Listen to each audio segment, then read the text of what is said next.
Welcome, everyone, and thank you for joining us today from across the globe. My name is Abbas Jaffer, and I am the Communications Manager at the Institute for Global Health and Development. It's a pleasure to welcome everyone today to today's webinar titled Environmental Governance and Climate Finance Unlocking Pakistan's Self-Sufficiency. Before we begin, just a few housekeeping announcements. This session is being recorded and will be available on our website in the coming month. I will share the link in the chat for your convenience. To ensure a smooth experience, we kindly request all attendees to keep their microphones muted throughout the session. We encourage you to use the chat function to introduce yourselves. Please feel free to share your name, organization, and where you're joining us from.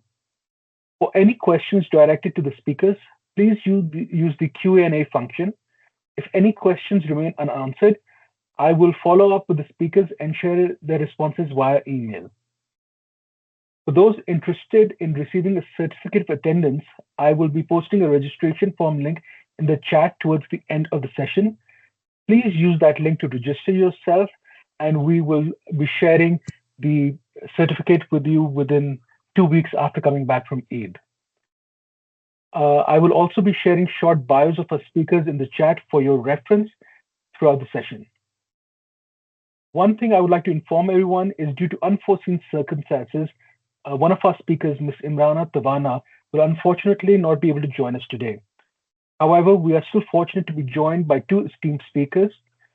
I would now like to invite our director, Dr. Zulfikar Bhutta, to take over the host and moderator duties for this webinar and to introduce our respected speakers. Dr. Bhutta? Well, thank you very much, Abbas, for this introduction. And ladies and gentlemen, this is an extremely important webinar that we are very honored to present to you, especially given that these two main speakers are giants in the field in Pakistan and internationally. So we are going to cover environmental governance and climate financing today, especially focused on how can Pakistan achieve self-sufficiency given the current global climate and also the funding issues that most development agencies are encountering.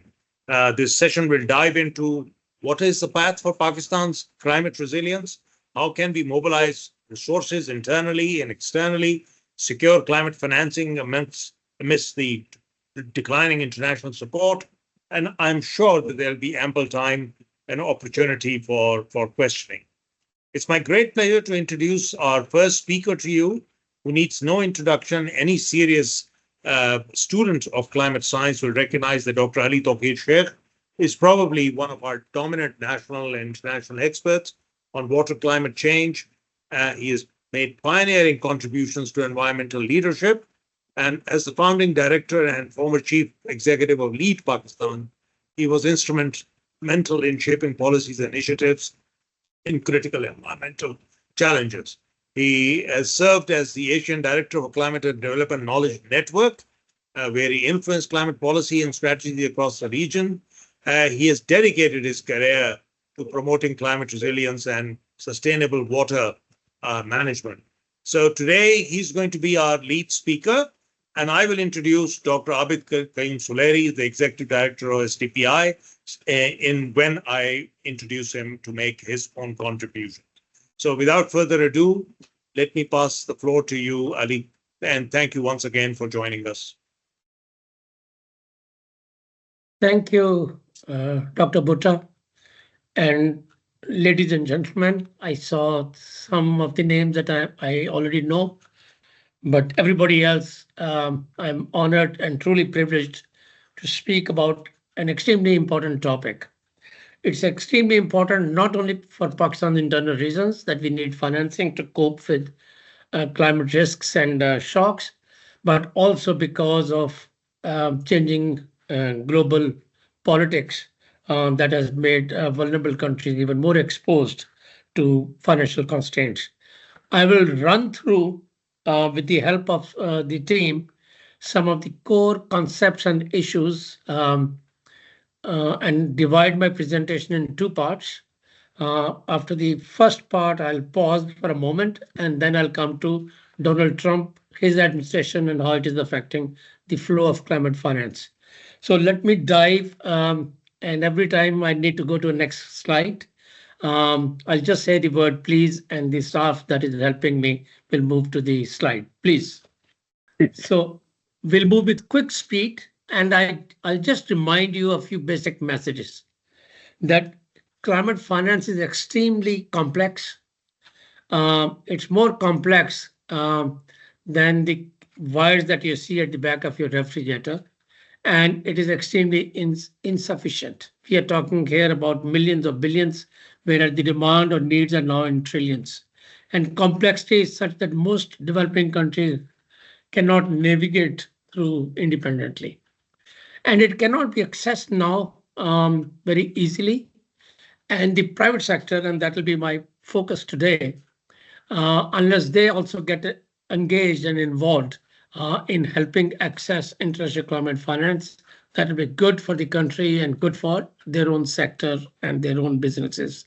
And that will be an essential precursor for economic turnaround. And please remember that after having spent many years on climate change related issues, now I increasingly feel that is no more a moral issue.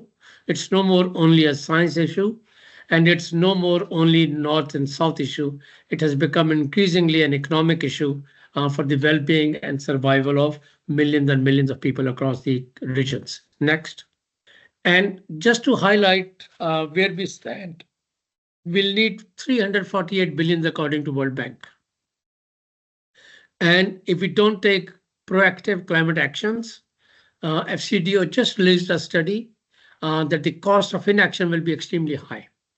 And both the expenditures and the cost of inaction will be increasing unless we take some specific measures now. The Planning Commission has calculated that 60% of targets written in NDC can be achieved by the private sector in domestic setting. And that's a very important finding from the Planning Commission.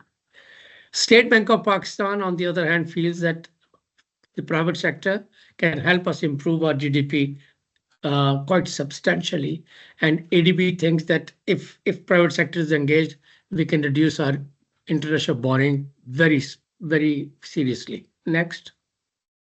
And it's not on, next slide, please. It's not only the importance of private sector. Important lessons that I think we need to keep in mind. First is that public sector doesn't have enough money. And even if they do, it's not adequate. And the present fragmentation of policies and roles and responsibilities, also between the provinces and the federal government and within the ministries, is a very serious bottleneck that we have because the policies and framework are choked. Private sector has repeatedly shown its capacity.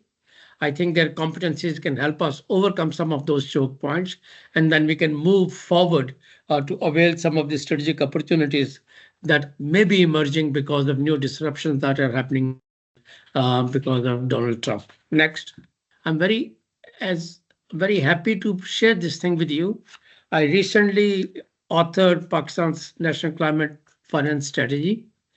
And the first box that you see on the corner, it shows low ambition and low capacities. And that is essentially that we seek concessional loans, we seek grants, and we seek budgetary support, and we seek technical assistance. All these 3-4 categories are small, unreliable, and they cannot meet the country's requirement. We need to move to the top left column, which means that we are looking at blended financing for private sector.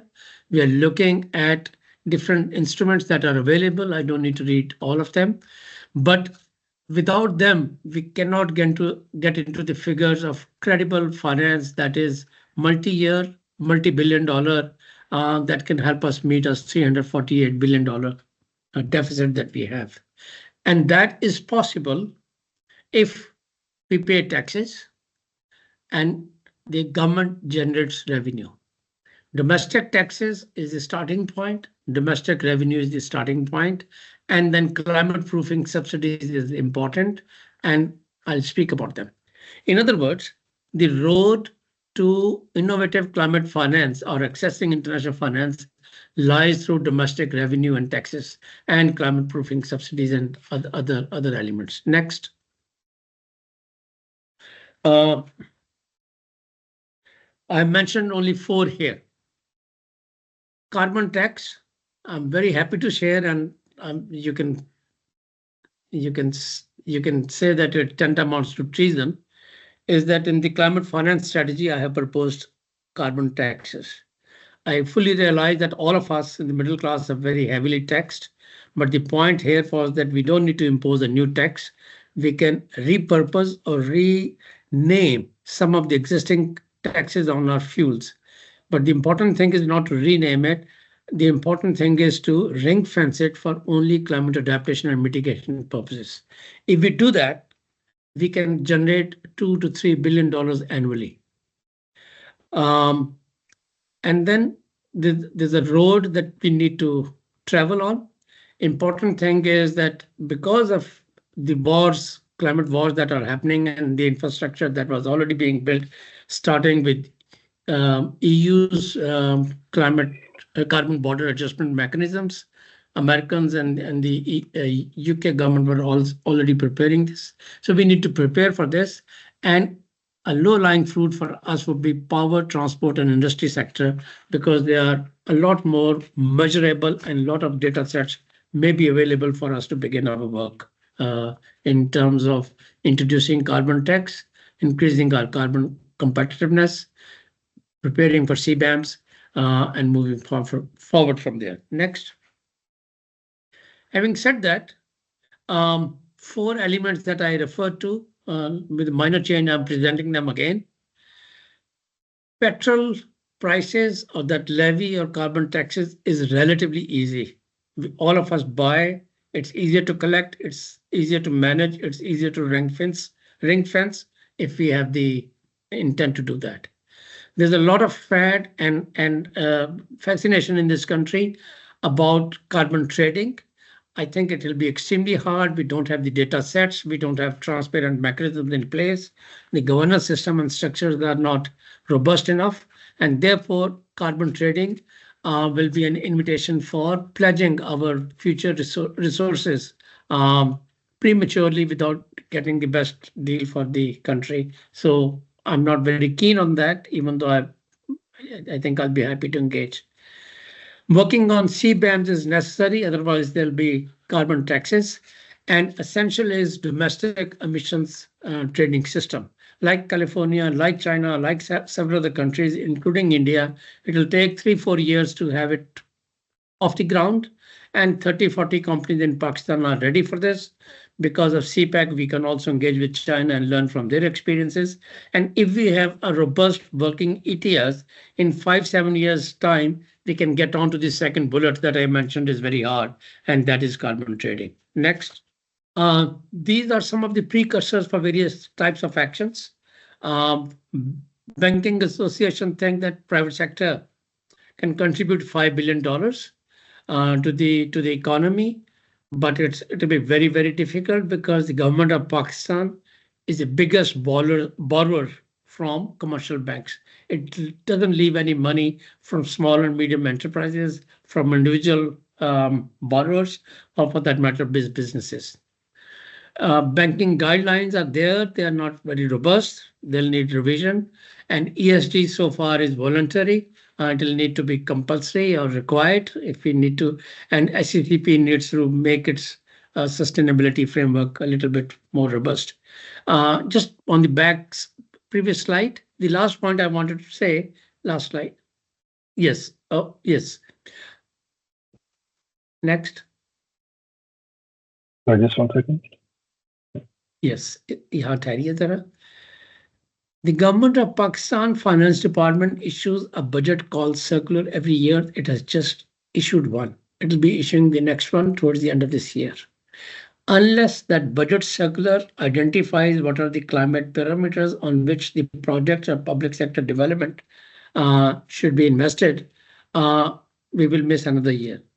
So there is a space for advocacy to ensure that the budget call circular is revised and climate proofed. Next. I talked about subsidy earlier.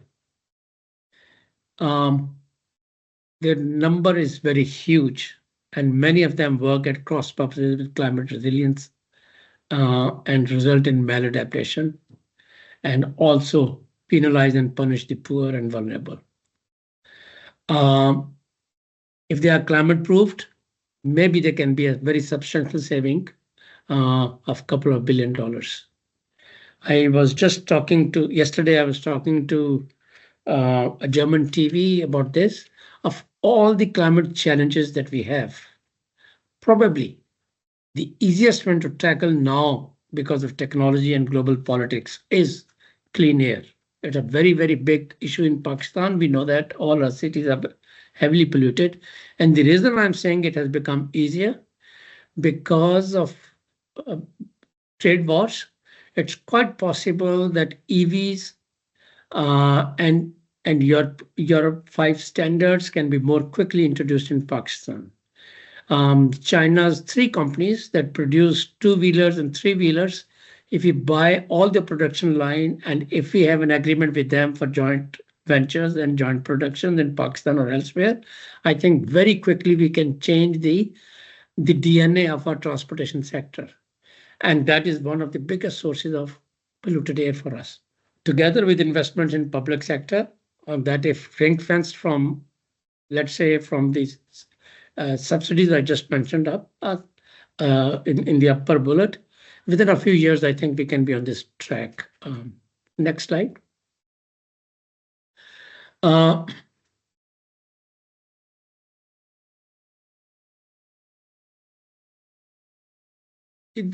Only 2 points that I want to mention from this slide.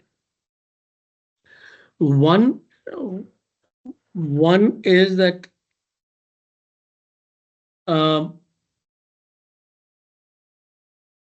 supporting high emitting sectors for transformation for adaptation and mitigation is important. The myth here in this country is mitigation is for rich countries and adaptation is for the poor countries like Pakistan. We forget that half of our emissions, in fact 51%, more than half, are from agriculture and from transportation and industrial production. So mitigation for us will reduce the per unit cost of our production and make us more competitive.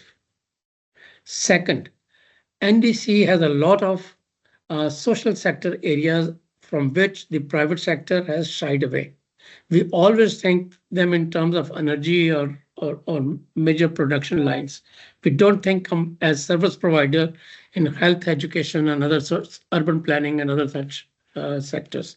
Therefore, the private sector's engagement can be through existing documents like NDC, and we can encourage them to come in such sectors where the government does not have the resources or doesn't know how to use its resources more effectively or efficiently. Next.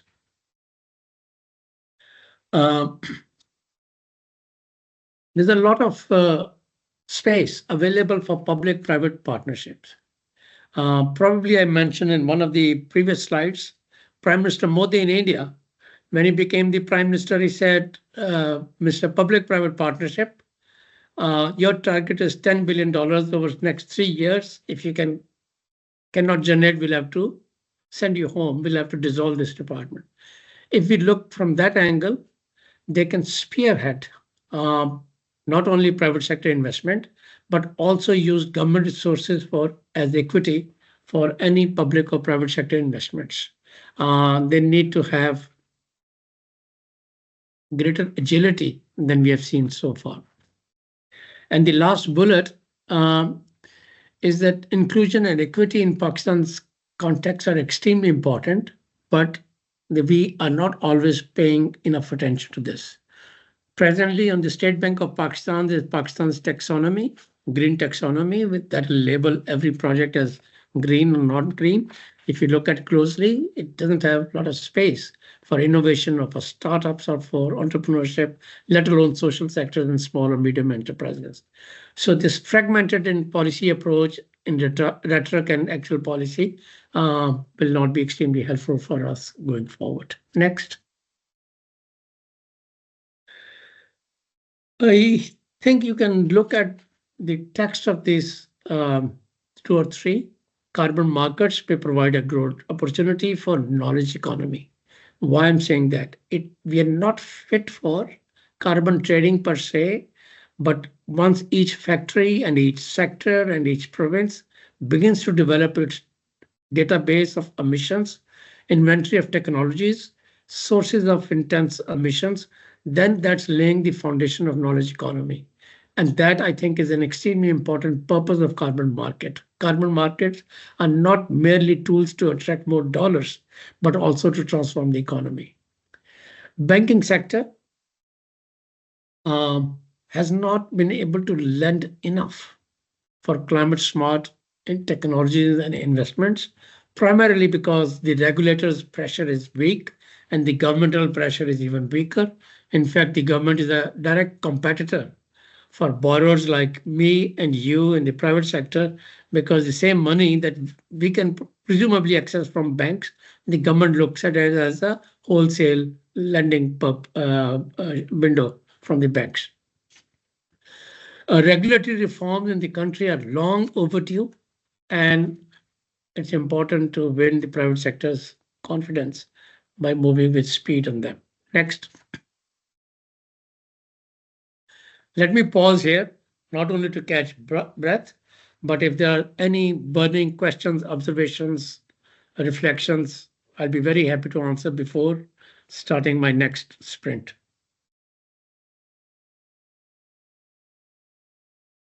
Well, thank you so much, Ali, for that absolutely fantastic and extensive analysis. I mean, many of us will find huge pearls of wisdom in that and things to reflect on. But let me now, before we pass any further, open the floor to Dr. Abid Suleri, who is the Executive Director of Sustainable Development Policy Institute and no stranger to people in climate and development. He's a leading expert on sustainable development, political economy of public policy, food security, and climate change. He serves in various national and international policy making fora and has represented Pakistan in several official and civil society delegations at a global level, notably as a lead person in the recently concluded COP29. And it's my great pleasure to invite you, Abid, to give us some pearls of wisdom based on your analysis of the field and also your recent publications. Thank you. Well, thank you. Good afternoon, good morning, good evening, depending from where you have joined us today. Thank you very much, Dr. Bhutta, for organizing this very important webinar. I feel humbled to speak after Ali Tokir. Ali Tokir has highlighted many aspects of climate finance. I think just a couple of things that I wanted to say here. The first thing, and I completely agree and endorse Dr. Ali Tokir's observation that from now onwards, or for last many years, when we talk of climate change, when we talk of climate justice, when we talk of climate adaptation, climate mitigation, or any other aspect of climate change, the main prerequisite, and it is naturally linked with the provision of financing, whether we have finances for this or not. And this financing and the areas, the tools of finance, of course, they vary from country to country, but more recently, this financing landscape is changing. So starting from COP29, where we were, and I think it was on the 3rd or 4th day of COP29 when we heard the results of American election.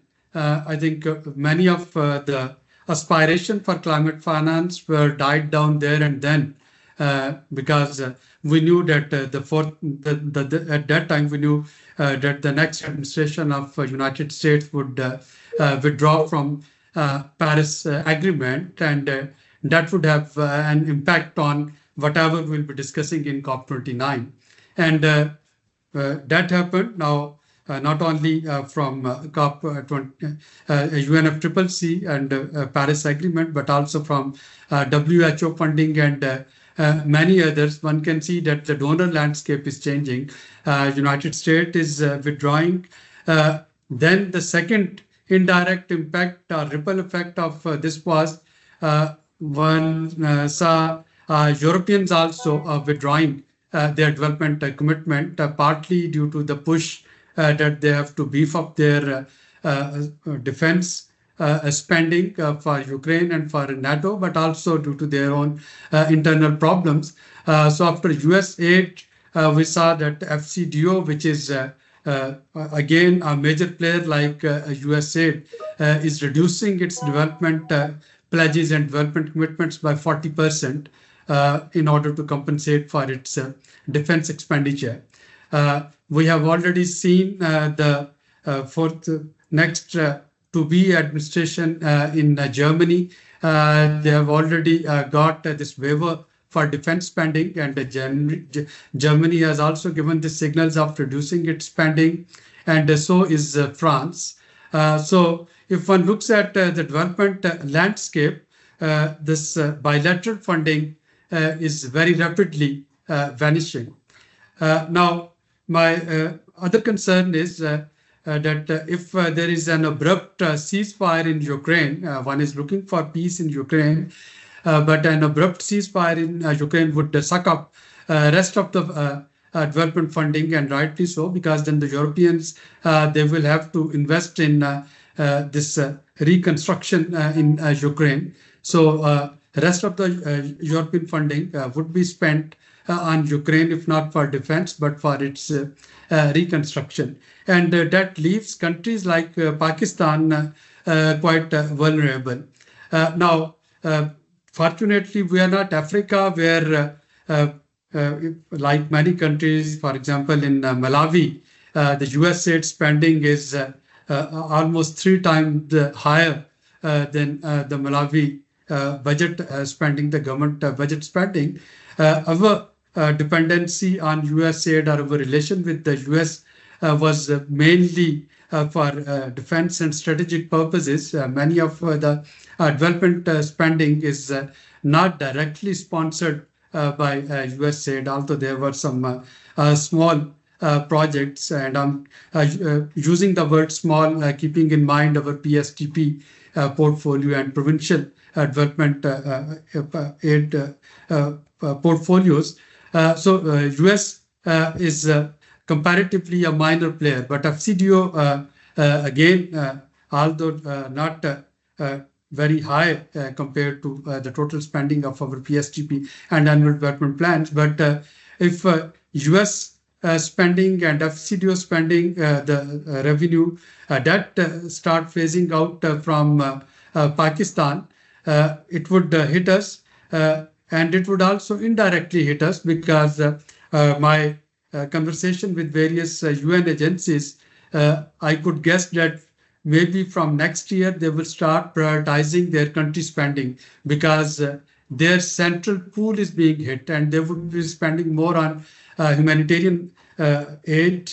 Fortunately, Pakistan is not one of those countries where we need some humanitarian aid, but it would essentially mean that country programs and country plans of many UN agencies, those would also change, and there would be some tweaks in it.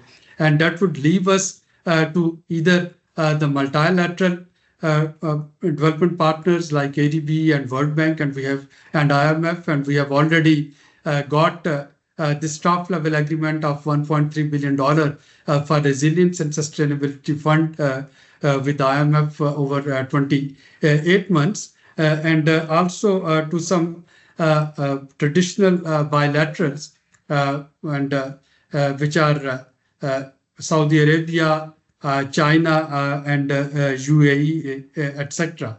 Now, if I look at this IMF's Resilience and Sustainability Fund.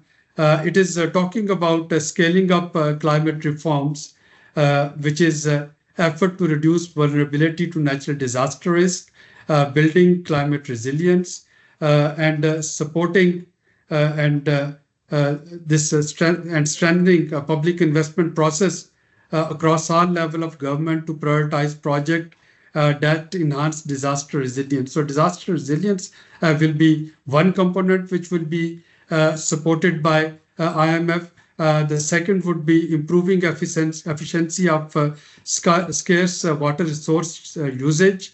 I think this water monetization will also be on cards, if not in this budget, in next budget.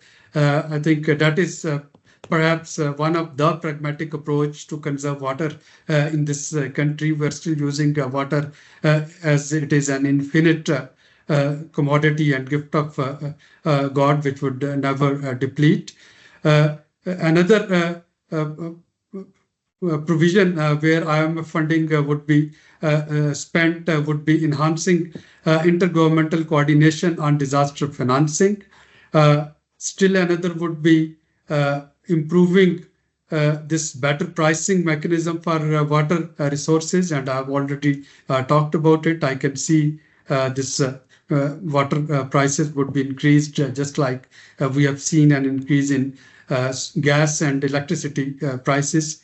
Improving information architecture and disclosure of financial and corporate climate-related risks.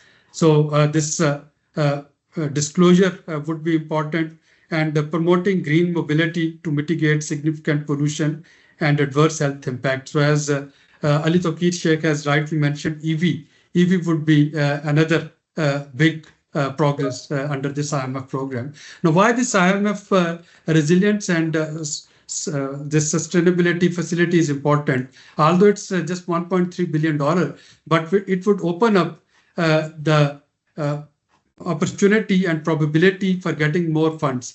It would improve our credit rating. First thing first, we will be more credit worthy. And we have seen in the past that even Chinese and UAE and Saudi Arabia, when we talk to them for financing or for funding, the first thing they ask us that whether we are under an IMF umbrella or not. IMF umbrella provides this assurance that the country would not default. So Pakistan, which was on the verge of default back in 2022, need this IMF shelter for another 5 to 6 years, although there are political slogans that it would be our last IMF program.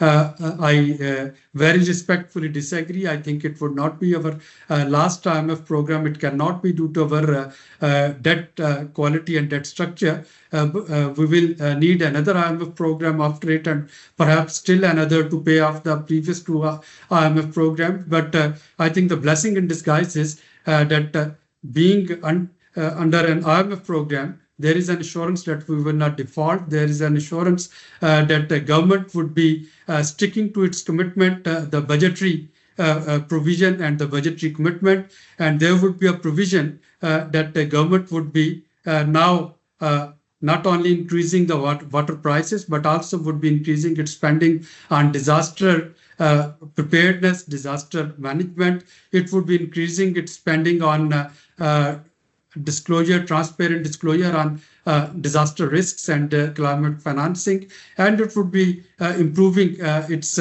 spending towards EV. Towards end, I think I would also like to touch, and I have mentioned on this forum many times, but on the cost of repetition, we have been talking of this dichotomy and this contradiction in government policies, and we have seen now that this whole solar revolution is now challenging and being a constraint on capacity payment charges to IPPs. The pressure of civil society and the pressure of media groups, they have for the time being have put the government on the back foot. They are not immediately changing the formula. Only yesterday in the cabinet meeting, they said that the current formula would stay for the existing consumer.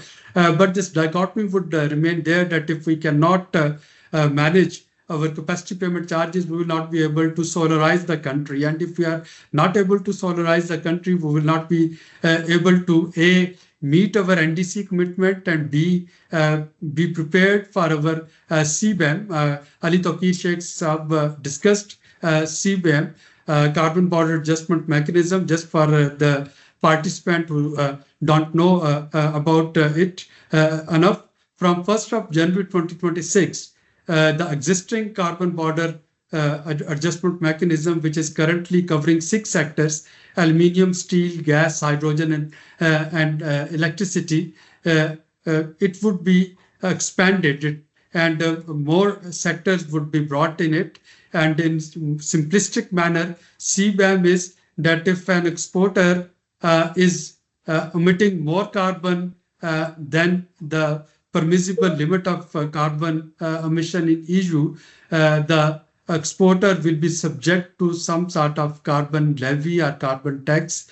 So that would increase the cost of export. So for example, if textile comes under this CBAM after 2026, it would mean that our textile exporter, if they are across the supply chain, if they are their supply chain is not carbon friendly, is emitting more carbon than what is permissible in EU, our textile export would be subject to some sort of carbon tax, which would erode our carbon emission.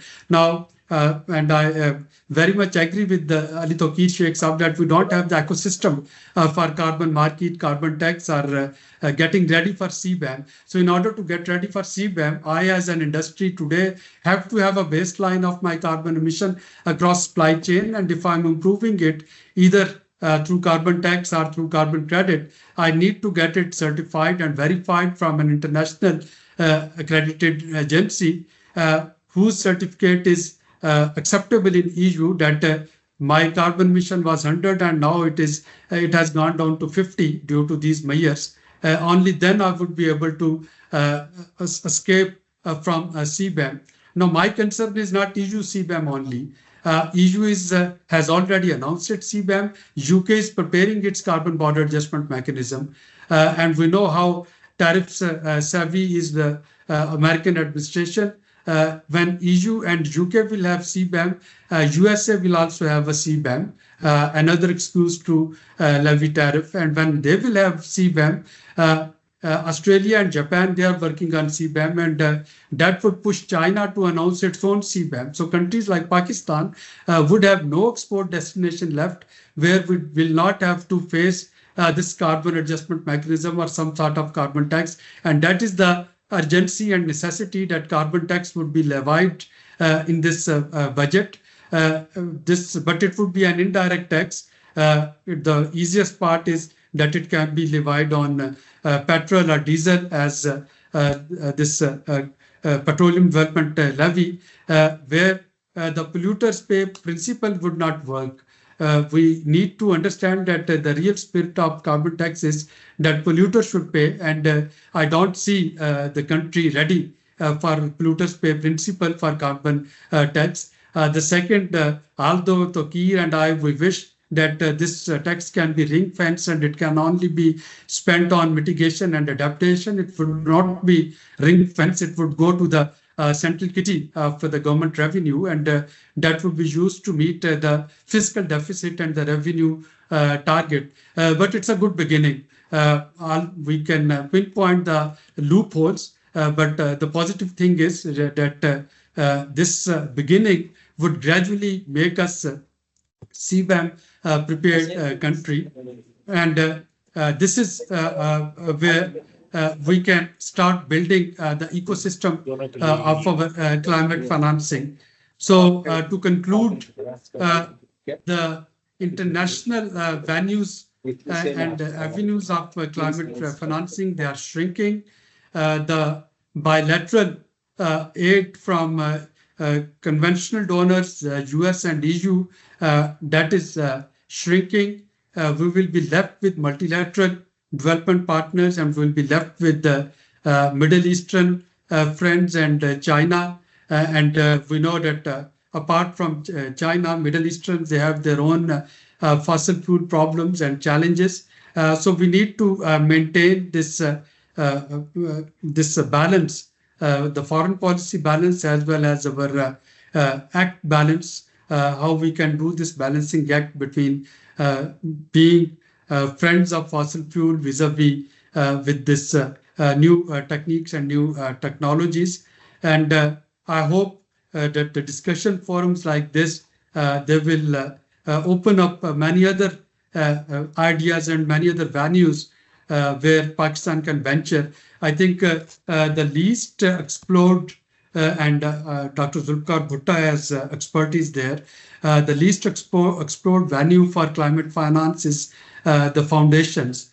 We do have some projects going on with Bill and Melinda Gates Foundation, but mainly they are the health, polio eradication, and other. Hewlett Packard and Bloomberg's and many other foundation. We are still, as country, we haven't explored these foundation, and I very much look forward to Dr. Bhutta Saab's leadership in this, so that not only the government of Pakistan, but organizations like STPI and private sector, we can explore these funding sources and funding potential. So I'll take a pause here, and I'll be more than happy to delve further if there are some probing questions or some comments. Over to you, Bhutta sir. Fantastic. Abid, we couldn't have asked for more. That's really a masterclass in what we should be doing from a macroeconomic and perspectives in terms of climate resilience building. I have a question for both of you, and I will ask in the interval our 100+ participants here, which is fantastic for Ramadan, to put their questions either in the chat or in the Q&A, so that we can ask our worthy speakers those questions over the next 15-20 minutes. So my question to both of you is, in many of these climate financing estimates, whether they are from FCDO or the World Bank, the presumption is that they are based on many counterfactuals with a lot of input from disasters and climate-related emergencies. To what extent are those estimates robust enough for potential indigenous solutions?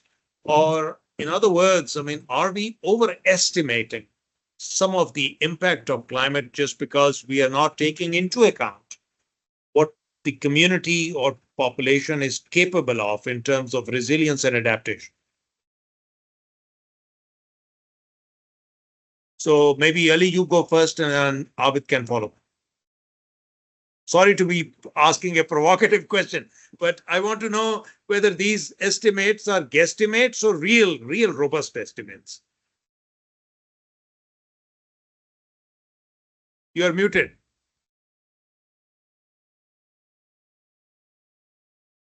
As a high priest of empirical evidence, Dr. Bhutta, I'm sure that the islands and countries will drown and the seawater intrusion will sink Karachi, but we will not have robust data to your satisfaction.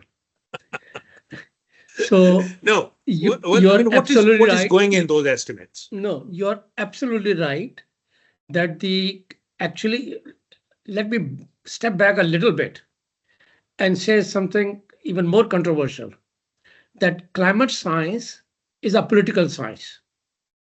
The data and the finance both are politically agreed or disagreed. Even IPCC report, and there is no more credible scientific report on IPCC, is a political report because all countries have to sign it.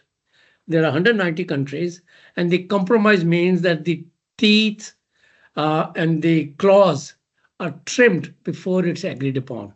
And it is also a stale report because it takes 5-6 years to finalize this report, and it's based on northern data sets from the refereed journals, and the southern perspectives are not fully reflected. And by the time it is printed, we in the South know a lot more, and we suffer a lot more from climate happenings than the IPCC report would indicate.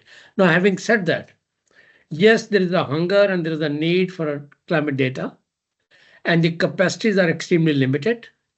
And capacities are not limited because we don't have the ability to produce good scientists.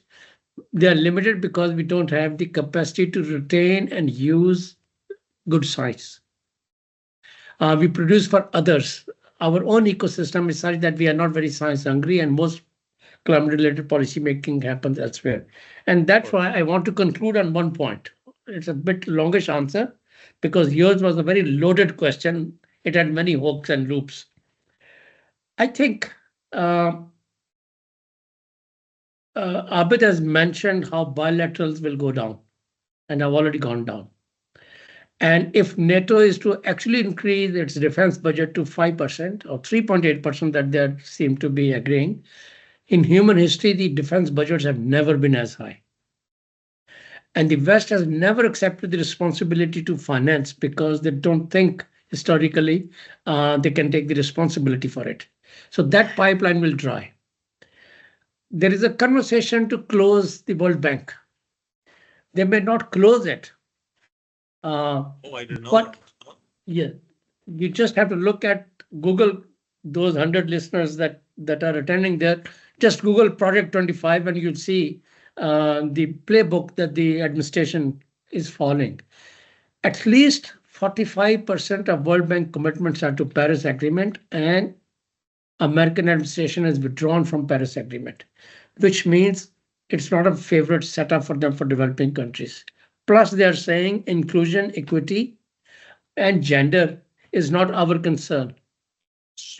Having said that, countries like Pakistan have no option but to look inward. There's no other way. And that's why I refer to domestic taxation. I refer to levies. I refer to revisiting some of our subsidies. And when we look inward for reform, please remember that we are a lot more wasteful than we recognize. Roughly half of our budget is wasted. And we just need to learn how to get more out of less. Thank you. Abid, I would love to hear from you. Very, very important comments, but let's hear you. Well, thank you. Just again, building upon Ali's comments, we know data is not there, and I'm not surprised that IMF has given this very specific clause in the staff level agreement about RSF, improving information architecture and disclosure of financial and corporate climate related risks. So what does it mean? This technical lingo, improving information architecture, which means your data set and your database, your dashboards, which information of climate related risks, and similarly disclosure of financial risk and disclosure of corporate climate related risk. Their disclosure should be made very transparently. So when we say their disclosure should be made very transparently, it would mean that we can't just do the guesstimate. We will have to come up with some sort of tangible numbers and figures. Now, one of the qualitative criteria to meet it is what State Bank is currently doing. This green taxonomy didn't came out of the blue. So green taxonomy is basically the reversal of greenwashing. So greenwashing is where the country, they could spend money anywhere, claiming that it is being spent on for the cause of environment and for the cause of climate change. Now in the green taxonomy, basically it's an identification system for economic activities whereby whatever investment would be made or whatever expenditure would be made, one has to make a very clear relation and linkage of that expenditure, that how actually it helped in greening your economy, how our investments are there green, so that there could not be those mock claims. So with these two, I agree. It's so far it's just a political discussion whenever we talk of climate change. But you see, somehow we are now forced to produce and provide robust evidence and robust data. Initially, I think a few years ago, we were talking that the era of blank checks are over. The PL 480, which used to come, the US aid, Pakistan is no more recipient of those. Then the collision support fund type of funding that used to come, Pakistan is no more recipient of those funding. So blank checks were no more there. We were being asked to prepare tangible, convincing projects. Now, going a step further, even for those projects, the claims that we make for disaster, the claim that we made for financing, those need to be based by data. And I think some of the amount that we'll be getting from IMF will go for that. So for me, it's music for my ears that finance minister is talking about climate change, and finance minister is talking about glaciers, and finance minister is talking about natural disasters. So far, we were thinking that climate change is a could-aligned subject. It's a marginalized, excluded subject, and marginalized and excluded ministry. But when you look at some of the recent changes in the ministry, and you look at finance minister talking about it, and IMF suddenly getting interested in it, and Prime Minister talking of it. So I'm sure that in the years to come, something tangible, at least on green taxonomy and on this database and on this carbon taxation, that would happen. And these are all of them, they are steps towards right direction so that we can mobilize our indigenous resources. Just to conclude, what would happen due to this? You see, we underestimated the community's contribution towards climate finance. So after the floods, and now the finance minister is on record saying that we only received 1/3 of Geneva pledges, which means that out of $9.8 billion, we only received around $3 billion. And if the damage and cost of losses and the cost of reconstruction was $30 billion plus, and if the 50% of the community, their life is back to normal, even if it's a makeshift basis, we need to account for and document their contributions. The livestock that they sold, the money that they borrowed, the jewelry that they sold to restart their lives, it's all climate finance. The amount that is being spent on solar panels in our urban areas, that is our climate finance. The amount which is being spent on purchase of hybrid vehicle, it is our climate finance, because it is greening our ecosystem, it is greening our economy. So just as we were not able to make the proper numbers of our losses, Dr. Bhutta, your question, we are also not able to make the proper number and the proper evidence of what and how far we have contributed from our indigenous resources. And I think in the years to come, we will be maintaining the stock of both the numbers of the losses with real numbers and the contributions with real contributions. So I think those are really hugely important points. And I hope, Abbas, we are capturing this in the transcript that we will produce from this webinar. I mean, just to say that I think it's hugely important that the government links a lot of this climate information and some of the analytics with whatever capacity we have in the country, in the academic sector, in our universities, in the private sector. At this point in time, there seems to be a huge disconnect between the science community and what the government really needs for climate information. I mean, I'm reminded both of you are in much better link and positions with IPCC than I am. But IPCC has put out this call for experts for their AR7 report, global experts. And it has really not been circulated to academia. I mailed the concerned department at the Ministry of Climate Change yesterday, said, have you sent this to the Higher Education Commission, asking them for nominations? You are sending this to line ministries, like Ministry of Health and others. But your expertise is in the universities, in the academia. And why aren't you asking them for nominations for people to contribute to this? So anyway, that was just beside the point. I'm conscious of time. There are 4 questions in the chat and the Q&A that I would like to maybe offer first to you, Ali, and then 2 questions to Abid. The first question is from Noman. Actually, he's got 2 questions that I will read. This is Dr. Noman from, he's a master's student at AKU in healthcare management.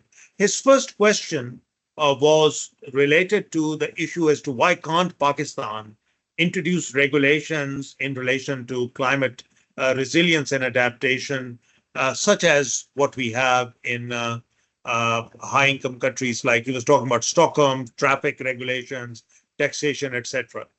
So is that something that is feasible in Pakistan in terms of reduction in climate risks? And he also, asked a question about what do we know from middle-income countries.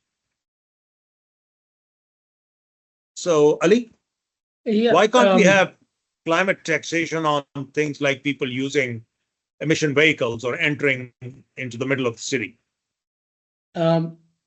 Noman's question is very important. And in some way, I think, has hit the nail in the head. Having spent last several years on climate change, I think climate change is not the serious most issue of Pakistan. It's the governance of climate change that's a more serious issue. You were talking about that issue right now in terms of data sets and the baselines and the impact studies and so on and so forth. So the governance is the key issue. And behind poor governance is the political economy. That means there are interest groups and our policy making is typically subservient to that. When a police constable stops someone, that person either says, I'm son or daughter of this or that person, or gives him, I know what he does. 1,000 rupees. Shows him the Qaid-e-Azam. Yes. So I want to draw your attention to another aspect of this. Planning is a very important part. Corruption is a smaller part. Political economy also means that we are weak in planning. The closure of US aid has meant closure of 39 projects or programs in Pakistan. The estimated value of them is $845 million US. We consider them small. Good luck. And that includes support for polio, for tuberculosis, for measles, for HIV/AIDS. And I think we are at the verge of a health crisis emergence in the country. And if the Prime Minister was to ask me what's the most important thing for me to do this morning or Monday morning, I'll say, please convene a meeting of private sector and donors to find how we'll fill this gap to ensure that we are not only producing stunted children, undernutrition population, but also very high risk at polio spread and resurgence. And well, that's a silver failure lining of governance. And that's a failure of governance. Lining of aid closure. Yeah, and that's a failure of governance. It's not failure of climate change. So Agreed. My short answer to Noman is, let's look at where the rot is. All right. Well, let me pass to a question by Samina Khalil. And she said, well, she knows that maybe taxation on fossil fuels and petrol is challenging. But she has raised the question that polluters of water resources and water bodies, such as industries, those could potentially be taxed. And would it be feasible to do so in Pakistan? Abid? Well, theoretically speaking, there are policies and laws and rules and regulation that impose fines and penalties on industry for water pollution as well as on air pollution. It's all about enforcement. In Punjab, during the months of winter, because of smog, it becomes a headline. Their actions they are taken, for example, on brick kilns, etc. But overall, one knows that our environmental protection agencies, they're heavily under-resourced, under-mandated, and under-staffed, under-financed, and they are the one who will go and who will actually put a penalty or fine on any industry, and then they are not the enforcers. It's the local police station, SHO, which has to take action, if any. So it's just like Competition Commission of Pakistan, which can point out there are cartels and there are monopolies, and when they levy them any fine or penalty, the industry simply goes to a civil judge and get a stay order, and that's about it. So it's all about its enforcement and the point that Ali said about governance. The levy on petrol and fossil fuel is comparatively easy because it's an indirect tax. So no matter how polluter one is, whether someone is using a vehicle with a highly sophisticated engine that would release very low emission, or using a vehicle which is of 1962 model and with no muffle silencer, each one of us will have to pay whatever the levy is. So I think levy is an indirect tax which is comparatively easy to collect. Putting penalties on polluters, direct penalties, these are even difficult because of enforcement and governance issues. All right. Well, the final question we have all the way from Canada, from Shaukat Ali. And Shaukat's question has been partly taken before, but why don't you, maybe both of you, give some specific inputs? He wants to know whether the government has begun any risk management plans, given the US withdrawal from Paris Agreement and maybe the impact, as you were saying, Ali, on many projects that are related to climate adaptation. So his question is really on climate financing of projects, not necessarily USAID project work, but what has the government actually done in the last 2 months on beginning a process of risk management analysis and plan Bs? Abid, maybe you can go first. Well, thank you. As Ali mentioned, that USAID, the 39 project that he referred to, most of them, they are health related. I'm not aware of any climate finance project in Pakistan which was funded by US aid directly. Now, what would how the USA's withdrawal from Paris Agreement will affect us? You see, when Trump withdrew from Paris Agreement in its first tenure, the world, including Pakistan, we had 3 options. The first option is that all of us, we should also follow the suit and we should also withdraw from Paris Agreement. And that would be a collective suicide. It is a lose-lose situation, which fortunately, even in the first Trump era, no one did it. The second option is just to pause our climate mitigation and climate adaptation efforts for 4 more years, wait for next election until US again joins. There is a change of administration after next election and the next president again joins Paris Agreement. But by that time, much of loss would have already taken place. The third and saner option that we should follow is to fill in the vacuum created by USA's withdrawal, the leadership vacuum. In the first phase, we saw China very sensibly filling in that vacuum, EU very sensibly filling in that vacuum. And it was for the first time when Trump administration withdrew from Paris Agreement that Chinese president used the phrase Green Belt and Road Initiative. So unless and until US had withdrawn, the Belt and Road Initiative was never green. But then it became green because China immediately realized that there is a space, an opportunity in China. Actually is now the world's leader on greener technology, be it is EV or solar solution or the batteries, etc. That is partly due to the opportunity that China embarked upon. And even now, because of this US withdrawal from Paris Agreement and because of Europeans' own constraint, internal problem, strengthening NATO and preparing for any Russian adventure, China again has an opportunity. China has an opportunity not only to lead it, but also due to these tariffs countries like Pakistan, we have the opportunity. Where will China sell all those solar panels and the EVs and the batteries? If not in Europe and Canada and in United States, it would be Asia and it would be Africa.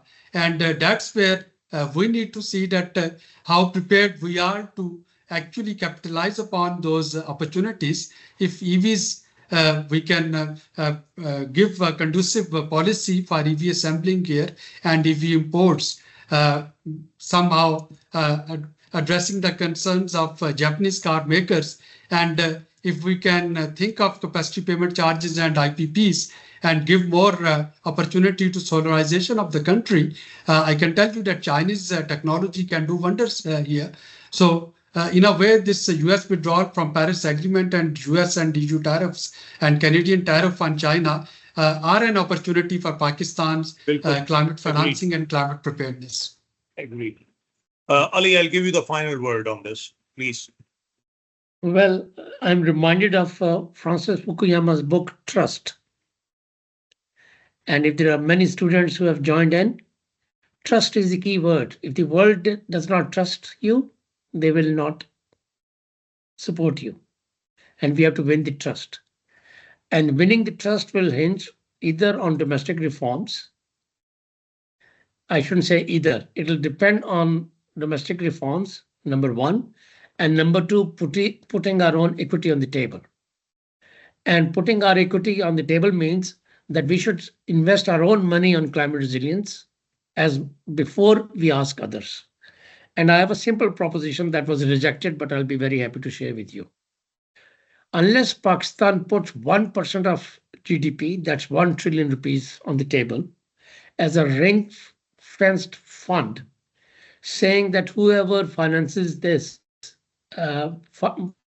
wishes to finance resilience in Pakistan, from this 1 trillion rupees, we will bring our equity in. That will give us trust and credibility. Pakistan presently lacks on both. We unfortunately do not have a game plan. And the utterances of word by the finance minister and others is only because the fiscal space is very limited. They look at climate change not as an obligation to the people of Pakistan to reduce their vulnerability, but to attract additional dollars to run their government. My apologies, I'm putting so bluntly, but we need to understand the motivation. Once the motivation is to serve the people, the finance, domestic and international, will flow without hesitation. There'll be plenty for us to do if we don't have a lot to do right now. And I think it's a great point to potentially finish on.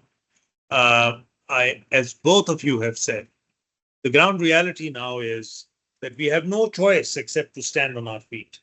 And it's not the first time that we have stood on our feet. Many a times in Pakistan's history, we have faced sanctions when we've been forced to rely on our own resources. We've been forced to rely on allies. We've been forced to look at the ingenuity of our people. But this cannot be done without political agreement and some kind of a consensus around what we need to do between provinces, the federation, and civil society. So I think this is, as they say in Urdu, lamha fikriya, as to where we go from here. And I think the only way forwards is for us to innovate and see how we can find solutions. We are one of the most climate stressed countries. Look at what's going to happen to our kharif crop with the water shortage that we are facing. We've got to look at all of this in its totality. And I don't think anybody will come from outside to fix our problems. We'll have to fix them ourselves, including the entire question of whether our current population growth rate is sustainable, just given the challenges that we are facing with availability of resources, of which water is a critical resource. I mean, water is one of the major causes of conflict worldwide, and not just acute conflicts, long-standing conflicts. And I think we are going to face a terrible situation if we don't sort this out with electricity. So, ladies and gentlemen, let me thank you all for a fantastic turnout for Ramadan. I thought we would have a handful of people. We've had over 100 people, many young students. I'm very grateful that you've been able to join us. Both of our speakers are, as I said, giants in their field in Pakistan. And I know that they support young students in terms of, if you have any questions, please write to them. Their contacts are in the public domain. Abbas, I see you online. Are there any closing comments or announcements from your side? Nothing, Dr. Butta. Just I would like to thank Dr. Surari and Dr. Sheikh once again for participating in this webinar and sharing their expertise with everyone here. And thank you to all the audience members who participated today. I've already shared the registration link for the certificate of attendance. And I'll stay online for the next 5 minutes for anybody to sort of use that link. And I think that's about it. From our behalf at the Institute for Global Health and Development, deeply grateful to both of our speakers. A very happy advanced Eid Mubarak.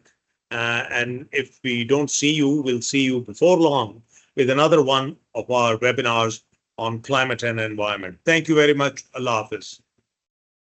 Thank you. Take care, everyone. Thank you. Allah Hafiz.